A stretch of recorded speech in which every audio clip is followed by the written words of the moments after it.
Well, good evening, everybody, and welcome to a Monday night edition of Sunset Ministries. I am Pastor Villanueva. For those of you who are listening for the first time on Spreaker.com, we thank God for your presence and for listening. Want to welcome those of you who are listening to us on the line live tonight, who have called into the conference call. Again, all of you are a blessing to this ministry, and we just thank God for each and every one of you. Well, those of you who have been with us this past week, we started a series last week on the basics of marriage, and we're going to close out that series tonight. I pray that God has ministered to everyone in whatever fashion that he needed to, whether you are married, thinking about getting married, whether you've gone through a difficult marriage, whatever the case may be. We pray that God has ministered to you. And as we close out the series tonight, we are going to talk about tonight disputes in the marriage and how to diffuse them, right? Because let's be real, there are disputes in marriages that we sometimes get into. Now, if you have ever watched boxing before, and I know some of you on this line tonight are sports fans because some of you were talking about the NCAA, and so you do know your sports. But if you've ever watched a boxing match before, then you know they try to make the fight as fair as possible, right? A boxer from one weight class cannot fight one from another weight class. In other words, right, a heavyweight doesn't fight against a lightweight, or a welterweight doesn't fight against a heavyweight.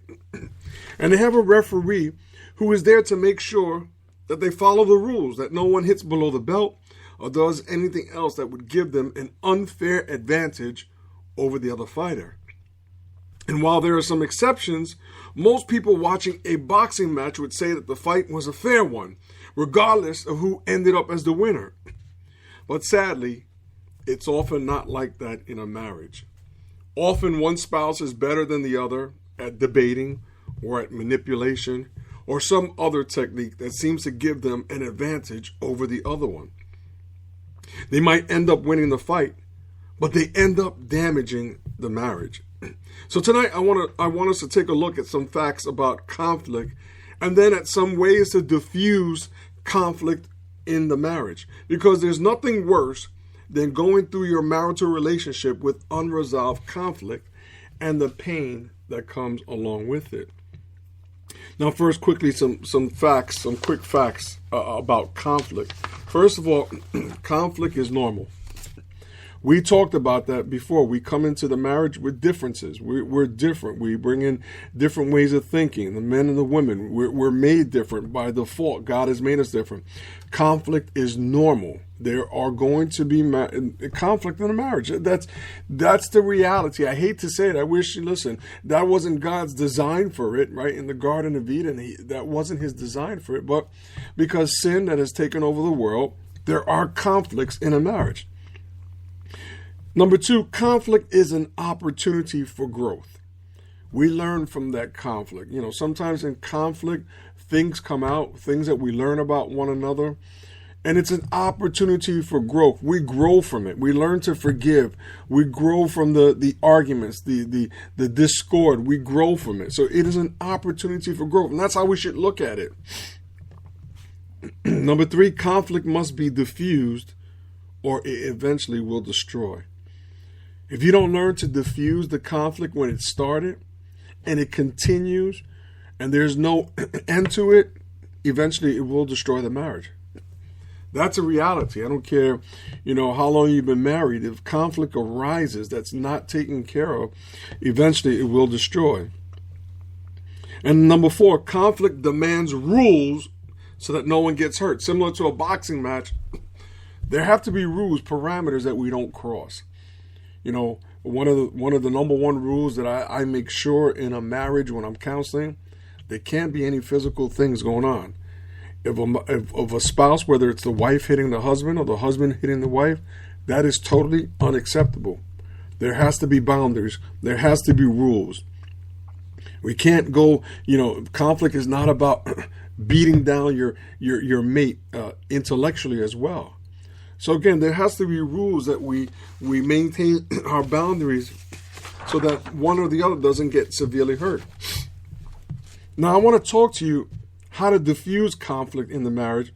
And I want to use the acronym itself, diffuse, the word diffuse, D-I-F-F-U-S-E. The first letter is D. And the first thing we need to do with regards to conflict is define the problem. Proverbs 15:14 says, the discerning heart seeks knowledge, but the mouth of a fool feeds on folly. So a discerning heart seeks knowledge. We need to define the problem. Often conflict takes place because there's a problem that's going on that maybe one or the other doesn't know about. So quite often, and there have been times conflict in my marriage, right? Because maybe something that I may have said that I didn't realize I said it, or I may have said something inappropriately. And quite often, if we don't let the other know, if we don't define the problem, we don't get to the bottom of it, it continues. So that's the first thing. We have to define the problem. It's like anything in life, right? If your car is making noise and you have to take it to the mechanic, the mechanic first has to define the problem first before he can fix it. He doesn't just say, okay, I hear the noise, let's get one of these, one of that, one of that. No, he has to take a look and define the problem. The next thing is the letter I, which is where it's to mean initiate a time to talk. Matthew 5:23-24 says, therefore, if you are offering your gift at the altar, and there remember that your brother or sister has something against you, leave your gift there in front of the altar. First go and be reconciled to them, then come and offer your gift. So again, we have to find time to talk to one another. The Bible says here, if you come to the altar and you're bringing your gift to the altar and you remember that your brother has something against you or your sister has something against you, you need to go first and go talk to them. That's what reconcile means. Go talk to them. Take care of the problem. Take care of the issue. Then come back. Because what God is saying here, that problem is a hindrance to us. It's a hindrance in our walks. That's why God is saying, if you're coming to this altar, before you offer up this gift, you better go take care of that problem first, because it's a hindrance to this offering. It's a hindrance to your gift. It's a hindrance to your walk. It's the same thing in marriages. You need to initiate a time to talk to one another, to deal with that conflict, and to be reconciled, because it's a hindrance to your marriage. If you don't talk, listen, one of the biggest problems in marriages today is the lack of communication. If you don't take time to talk, eventually the marriage grows stale. There has to be communication. And I'm not talking about silent sign language, because quite often we become experts at that. Sign language. What do you mean you didn't know what I was talking about? Didn't you read my body language? Didn't you see the face I put on? No, that is not talking. That is not communicating. The next letter is the letter F. We need to focus on the perceived problem.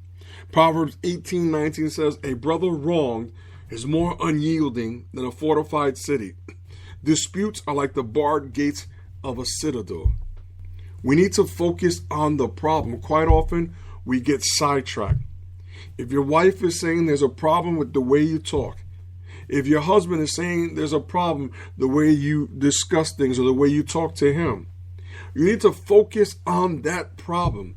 Don't try to deflect and go to other issues. Don't try to sidetrack and deal with ancillary things. We need to stay focused on the problem that is being perceived. If your husband is angry, if your wife is angry, and you perceive that the problem is maybe, I don't know, you were cold towards her the night before. You discuss things in a very rude way with her, or vice versa. Focus on that problem and work it out. The next letter is F again, and it stands for feel their pain. In 1 Peter 3:8, it says, finally, all of you, be like-minded, be sympathetic, love one another, be compassionate and humble. We need to understand and feel the pain of our spouses. Sometimes we try to minimize it. Sometimes we try to just put it aside and act like it's not important. My brothers and sisters, that's one of the biggest mistakes we can make. No one wants their problems minimized. Your problems are real to you, whether they may seem small to the spouse or insignificant to the person who is going through it. It is big, it is serious, it is real, and we must be compassionate and sympathetic and not, brush them off and say things like, "Oh, come on, that's not such a big thing." To you, it may not be. To the spouse, it is. We must learn to feel their pain. We must learn to be understanding. I can't tell you how many times I've counseled married couples, and that was one of the issues. He's never sensitive to me. He never understands what I go through, or vice versa. I don't want to make it just sound like I'm the man. It goes both ways. We need to be sensitive to their needs and to their pain. The next letter is U. We need to uncover the root problem. Proverbs 20 verse 5 says, "The purposes of a person's heart are deep waters, but one who has insight draws them out." We have to pray for the discernment of God. Whether it's the other spouse who tells us straight out what it is. And listen, quite often, because of bad communication, the other spouse doesn't tell the other spouse what's going on. Sometimes we need to ask God for the insight to uncover the root problem. A lot of times there's conflict because there's something else going on underneath. It could be jealousy. It could be anger. It could be depression. It could be a whole host of things that are going on. I've learned many times that people act out in various different ways because there's something else going on. It's no different like when you see with children. For those of you who are parents, when our children act out, quite often there's something else going on. Maybe they're being bullied in school. Maybe they're having a difficult time in school, whatever it may be. But we need to learn to uncover the root problem. Don't just look at the surface conflict and say, "Oh, here we go again." Quite often there's something underneath that's going on that needs to be uncovered and dealt with. The next letter is the letter S. And that stands for that we need to set things right between you and your spouse. Romans 12:17-18 says, "Do not repay anyone evil for evil. Be careful to do what is right in the eyes of everyone. If it is possible, as far as it depends on you, live at peace with everyone." We need to learn to set things right. Once we've uncovered the problem, once we've defined the problem, we need to take the necessary steps to set things right, to rectify them. Quite often we leave conflict with things unresolved. Something was said and no one wants to say, "I'm sorry." No one wants to say, "Forgive me." We feel it's a sign of weakness. My brothers, and I'm speaking to the men because, again, I can only speak to the man because I'm a man. Men, we need to learn that saying sorry doesn't mean that we're weak. Quite the difference.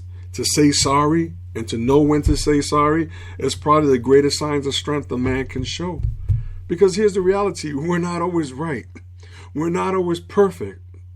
And learning to say sorry is important. It helps to set things right. I can't tell you how many times I've dealt with people in counseling that just a simple sorry would have rectified the whole situation. But both of them have dug in their heels. Both of them have dug in their claws. And both of them have said, "I'm not saying sorry until she says sorry. I'm not saying sorry till he says sorry." And then eventually no one says sorry. But we need to set things right between you and your spouse.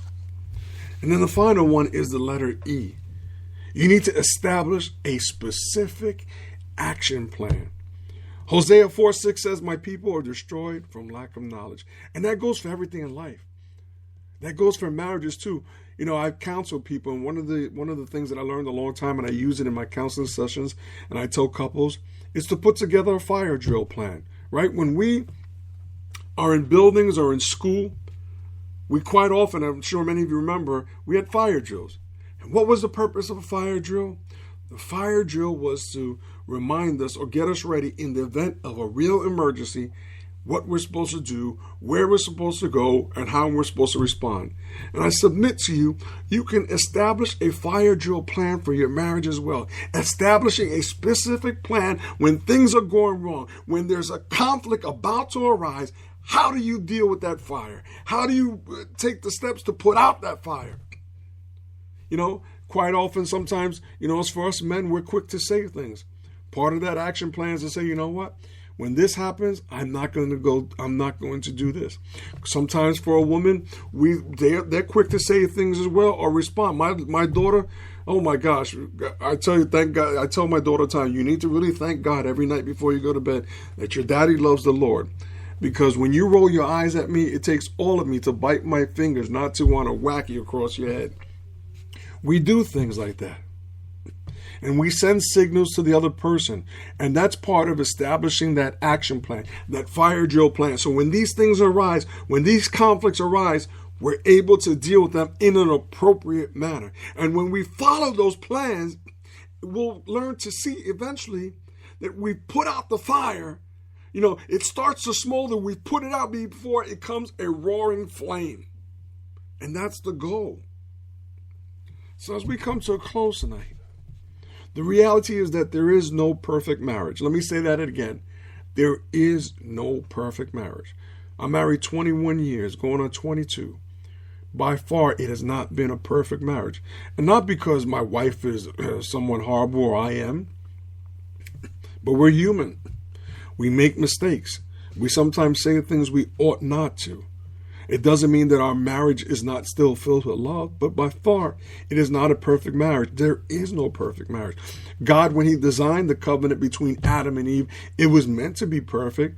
But again, because of the fall of man, we have to deal with the sin that is in us by nature. And unfortunately, we're imperfect human beings. So again, there is no perfect marriage. Successful marriages are ones where both partners work diligently under the guidance of God's word to make their union a fruitful one. There are differences that we bring into the marriage. As we learned that the other day, we are purposely made different. Women or men are made different. We think different. We act different. We relate different. We respond differently. And though we are different, in the hands of God, those differences become assets, become strengths. And my prayer is simply this, is that those who are married and may be going through struggles will see that despite the differences that you may have, God can make things right. Marriage is a beautiful covenant, a beautiful thing instituted by God. It is a union between a man and a woman to be enjoyed, to be fruitful, to be blessed by the Lord himself. And the question that I leave with you tonight, the two questions that I leave with you tonight are this. Will you give God your marriage tonight? If you're on this line tonight or in the sound of my voice at a later date, and maybe you're going through some serious conflict in your marriage, things don't seem correct, things are just upside down, the simple thing I'll ask you, will you give God your marriage? Because in the hands of the potter, he's able to restore the beauty in that vase. I don't know how many of you remember watching a person take a piece of clay and put it on that spinning wheel and make a beautiful, beautiful vase or cup or whatever pottery piece they want to make. Marriages sometimes are like those pieces of pottery. They crack, they chip, they fade. But in the hands of the potter, he's able to restore them. He's able to make things right. He's able to put the broken pieces back together. But the potter can't do it unless we willingly hand over our lives to him. The second is for those who may be thinking about getting married.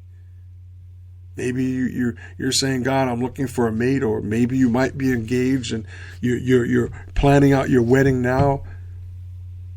I'll ask you the same question. Will you give God your marriage plans? You see, sometimes we plan our marriages based on what the world thinks a marriage should be. We set our sights and our goals on worldly goals. We want to have X amount of children. We want to have a big house. We want to have, a bank account this big. We want to drive 2 cars. I'll simply say, will you give God your marriage plans?